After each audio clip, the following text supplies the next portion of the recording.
Bonjour à toutes et à tous, bienvenue dans cette vidéo sur le pied. Le pied est l'extrémité distale du membre inférieur et comprend 26 os qui vont être répartis en 3 groupes.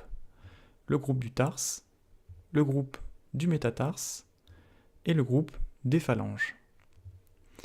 Donc le tarse comprend le tarse postérieur avec le calcanéus surplombé du talus et le tarse antérieur avec latéralement le cuboïde, médialement le naviculaire et en avant les 3 cunéiformes. Alors nous allons parler dans un premier temps du talus. Donc c'est un os singulier qui va être répartiteur du poids du corps par l'intermédiaire de la trochlée. Cet os travaille donc essentiellement en compression. Il ne va présenter aucune insertion musculaire et va être un petit peu encagé par une multitude de tendons. Il s'articule en haut avec le tibia et la fibula, en bas avec le calcanéus et en avant avec le naviculaire. Il va être divisé en 3 parties, un corps, un col et une tête. Donc il est encastré dans la pince bimalléolaire et l'ensemble du talus et des 2 malléoles forme la mortaise tibiofibulaire. L'axe de la tête et du col est orienté médialement et vers le bas. Alors plus spécifiquement, la tête va présenter en avant la surface articulaire naviculaire, ici en bleu foncé, voilà, qu'on peut voir également sur cette vue. Au niveau de la face plantaire de la tête, on va retrouver la surface articulaire calcanéenne antérieure et calcanéenne moyenne. Le col du talus va présenter une multitude d'insertions ligamentaires, avec sur sa face dorsale l'insertion du ligament talonaviculaire dorsal, sur sa face latérale l'insertion du ligament talofibulaire antérieur, sur sa face médiale l'insertion du ligament tibiotalaire antérieur, et sa face plantaire va être creusée d'un sillon, qu'on appelle le sillon talaire. Celui-ci va être en relation avec le sillon calcanéen, pour former le sinus du tarse. Ce sillon va présenter également l'insertion du ligament interosseux talocalcanéen. Alors le corps du talus va présenter la trochlée. Donc la trochlée est une surface articulaire qui s'articule avec la surface inférieure du tibia. La face latérale du corps présente la surface malléolaire latérale du talus, et en arrière de celle-ci s'insère le ligament talofibulaire postérieur. La face médiale comprend la surface malléolaire médiale, et au-dessous de celle-ci s'insère le ligament tibiotalaire postérieur.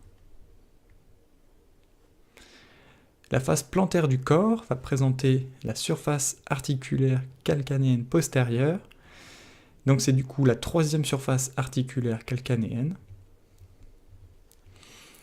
Et la face postérieure du corps va présenter ce qu'on appelle le processus postérieur du talus, qui va avoir 2 tubercules, un tubercule médial et un tubercule latéral.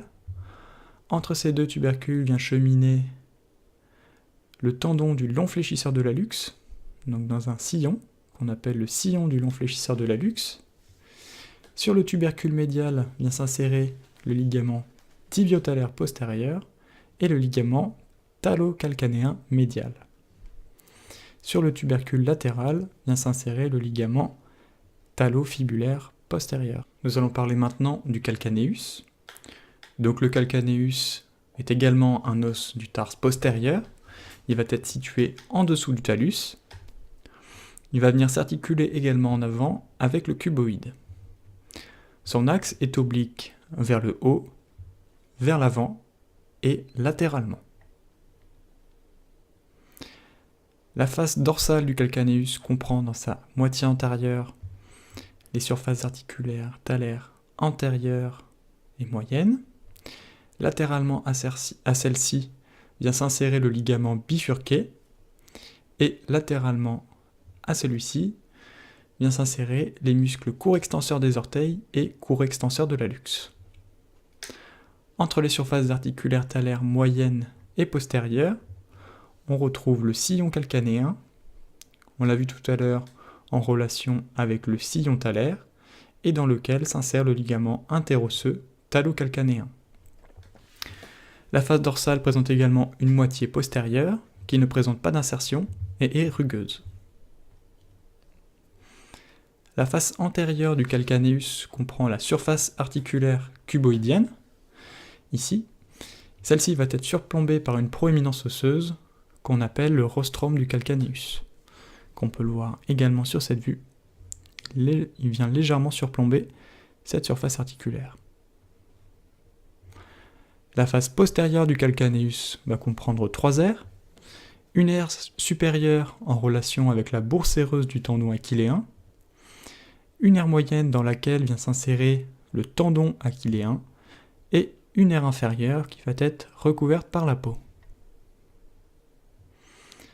La face plantaire du calcanéus va comprendre en avant le tubercule calcanéen, sur lequel s'insère le ligament calcanéo-cuboïdien plantaire. En arrière, on va retrouver ce qu'on appelle la tubérosité calcanéenne, avec un processus latéral sur lequel s'insère l'abducteur du 5e orteil, et un processus médial, ici, sur lequel vient s'insérer l'abducteur de l'hallux et le muscle court fléchisseur des orteils. En arrière de ces deux processus s'insère l'aponévrose plantaire. Entre l'avant et l'arrière de cette face, on va retrouver l'insertion du ligament plantaire long et de part et d'autre l'insertion du muscle carré plantaire.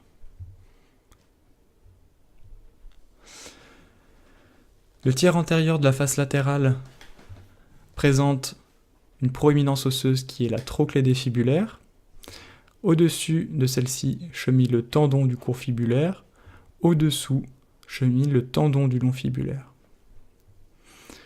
Au niveau du tiers postérieur, on va avoir l'insertion du ligament calcanéo-fibulaire. La face médiale va présenter dans sa partie antéro-supérieure le sustentaculum tali, avec sur sa face dorsale la surface articulaire talaire moyenne. Sur sa face plantaire, on va retrouver le sillon du long fléchisseur de l'hallux, dans lequel chemine le tendon du long fléchisseur de l'hallux. Et sur son bord, on va retrouver l'insertion du ligament calcanéo-naviculaire plantaire en avant, et en arrière, les insertions du ligament tibio-calcanéen et du muscle tibial postérieur.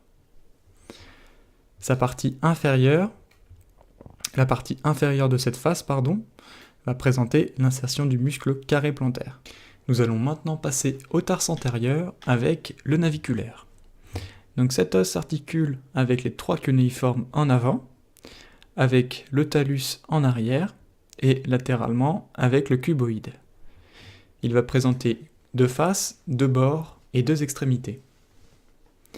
La face postérieure, représentée ici, va être en relation avec la tête du talus, et la face antérieure va être en relation avec les cunéiformes. Elle va être subdivisée en 3 surfaces articulaires, donc pour chaque cunéiforme. Le naviculaire va présenter un bord dorsal qui va être rugueux, et un bord plantaire sur lequel vient s'insérer le ligament calcanéo-naviculaire plantaire. L'extrémité médiale va comprendre ce qu'on appelle la tubérosité du naviculaire, avec l'insertion du muscle tibial postérieur et du ligament tibio-naviculaire, qui est représenté ici en gris foncé. Et l'extrémité latérale, en gris clair, comprend la surface articulaire pour le cuboïde, donc qui est représentée ici.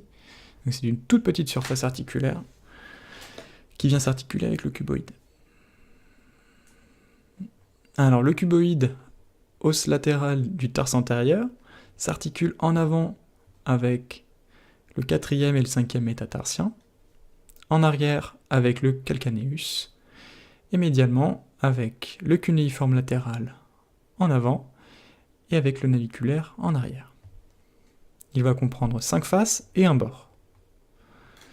Tout d'abord la face antérieure, qu'on peut voir à ce niveau-là. Elle va être divisée en 2 facettes, une facette pour le 4e métatarsien et une facette articulaire pour le 5e métatarsien. La face médiale, qu'on peut voir ici, va comprendre en avant une surface articulaire pour le cunéiforme latéral et en arrière une surface articulaire pour le naviculaire. La face postérieure, quant à elle, comprend la surface articulaire calcanéenne. La face dorsale du cuboïde ne présente pas d'insertion, elle va être rugueuse. La face plantaire va comprendre en arrière le processus calcanéen, qui est un prolongement du cuboïde sous le calcanéus. En avant, on va retrouver une dépression osseuse qui est le sillon du tendon du long fibulaire. Donc dans ce sillon vient cheminer le tendon du long fibulaire. Et entre ces deux structures, on va retrouver la tubérosité du cuboïde, sur laquelle viennent s'insérer les ligaments calcanéo-cuboïdiens plantaires, ligaments plantaires longs, ainsi que les muscles opposants du 5e, court fléchisseur du 5e, adducteur de l'hallux et tibial postérieur. Donc il y a quand même pas mal d'insertions sur cette tubérosité. Enfin, le bord latéral du cuboïde, qui est représenté en violet, peut se confondre avec le bord latéral du pied, qui est représenté en rouge. Nous allons maintenant parler des cunéiformes. Donc, on présente 3 cunéiformes. Un cunéiforme médial représenté en rouge, cunéiforme intermédiaire en jaune et cunéiforme latéral en vert. Donc ces os ont une forme de coin, avec une base plantaire pour le cunéiforme médial et une base dorsale pour les 2 autres. Donc les cunéiformes comprennent 6 faces. Pour le cunéiforme médial, sa face postérieure va comprendre la surface articulaire naviculaire. Sa face latérale va comprendre 2 surfaces articulaires, une pour le 2e métatarsien en avant et une pour le cunéiforme intermédiaire en arrière. Sa face antérieure comprend la surface articulaire pour la base du 1er métatarsien. Alors la face médiale du cunéiforme médial va donner insertion au muscle tibial antérieur, ici en rouge. La face plantaire, représentée en vert, va donner insertion au muscle tibial postérieur en arrière, court fléchisseur de l'hallux au milieu et long fibulaire en avant. La face dorsale, représentée ici par le petit trait pourpre, est une arête. Le cunéiforme intermédiaire. Donc sa face antérieure vient s'articuler avec le 2e métatarsien. Sa face latérale s'articule avec le cunéiforme latéral. Sa face médiale avec le cunéiforme médial. Et sa face postérieure avec le naviculaire. Alors sa face dorsale est large, ne présente pas d'insertion. Et sa face plantaire est représentée par la petite crête rose et va donner insertion au muscle tibial postérieur en arrière et court fléchisseur de l'hallux en avant. Enfin, le cunéiforme latéral. Il va venir s'articuler par l'intermédiaire de sa face antérieure avec le 3e métatarsien, latéralement et en avant avec le 4e métatarsien, latéralement en arrière avec le cuboïde. Par l'intermédiaire de sa face postérieure, il s'articule avec le naviculaire. Par l'intermédiaire de sa face médiale, il va s'articuler en avant avec le 2e métatarsien et en arrière avec le cunéiforme intermédiaire. Donc sa face dorsale est un petit peu comme la face dorsale du cunéiforme intermédiaire. Elle est large et ne présente pas d'insertion. Sa face plantaire est représentée ici par une petite crête. Elle va donner lieu aux insertions des muscles long fibulaires et tibial postérieur. Nous allons maintenant parler des métatarsiens. Alors nous comprenons 5 os métatarsiens, de 1 à 5. Ce sont des os longs avec une base en arrière, un corps au milieu et une tête en avant. Le corps va comprendre 3 faces.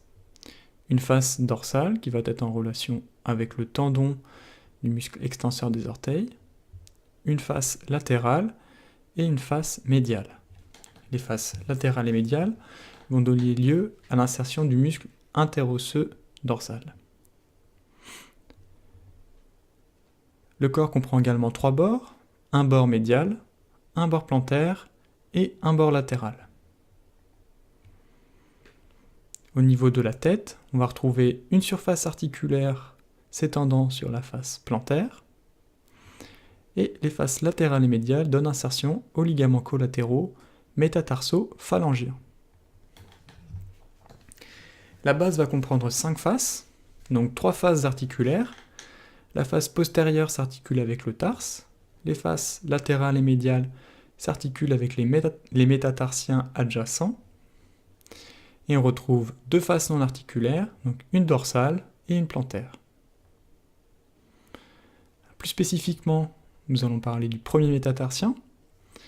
Donc au niveau de la face postérieure de sa base, on va retrouver la surface articulaire pour le cunéiforme médial. Au niveau de sa face latérale, on va retrouver une surface articulaire pour le deuxième métatarsien.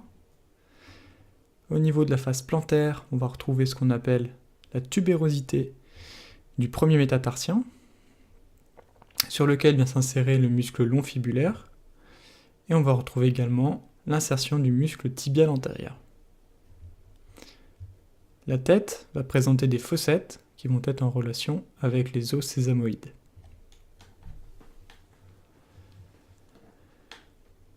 Alors le deuxième métatarsien. Donc la face postérieure de sa base s'articule avec le cunéiforme intermédiaire.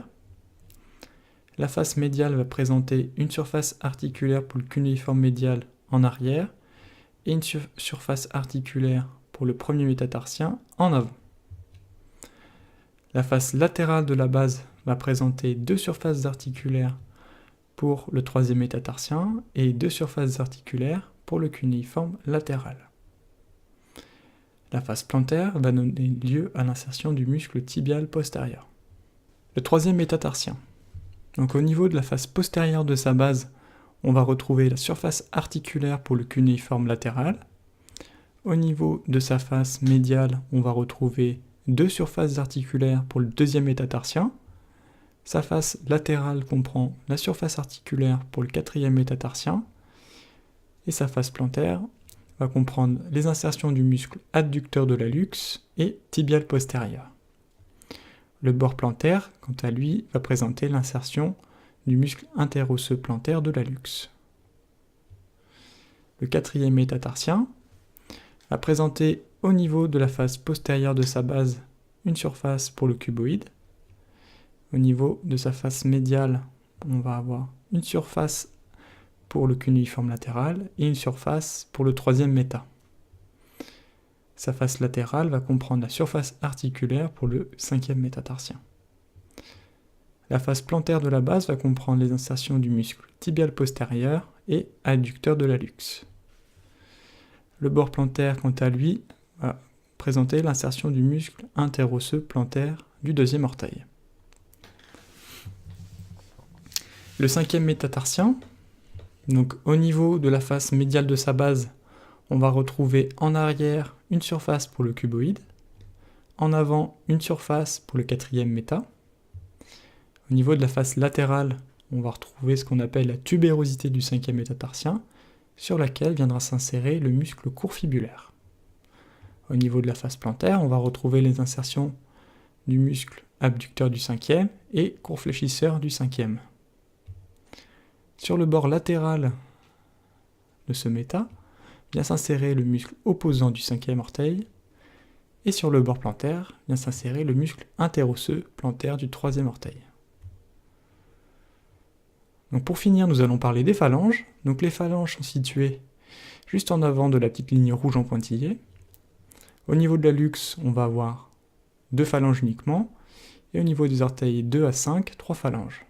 Donc l'hallux va comprendre une phalange proximale et une phalange distale, et les orteils 2 à 5 vont présenter une phalange proximale en vert, une phalange moyenne en bleu et une phalange distale en orange. Donc les phalanges vont présenter également une base, ici, un corps à ce niveau, et une tête à ce niveau. On peut un petit peu faire l'analogie avec les phalanges de la main. Voilà pour l'ostéologie du pied. Donc j'espère que cette vidéo vous aura plu, vous aura apporté quelques connaissances. Si c'est le cas, n'hésitez pas à mettre un petit commentaire, un petit pouce bleu éventuellement, et je vous dis à très vite dans une prochaine vidéo.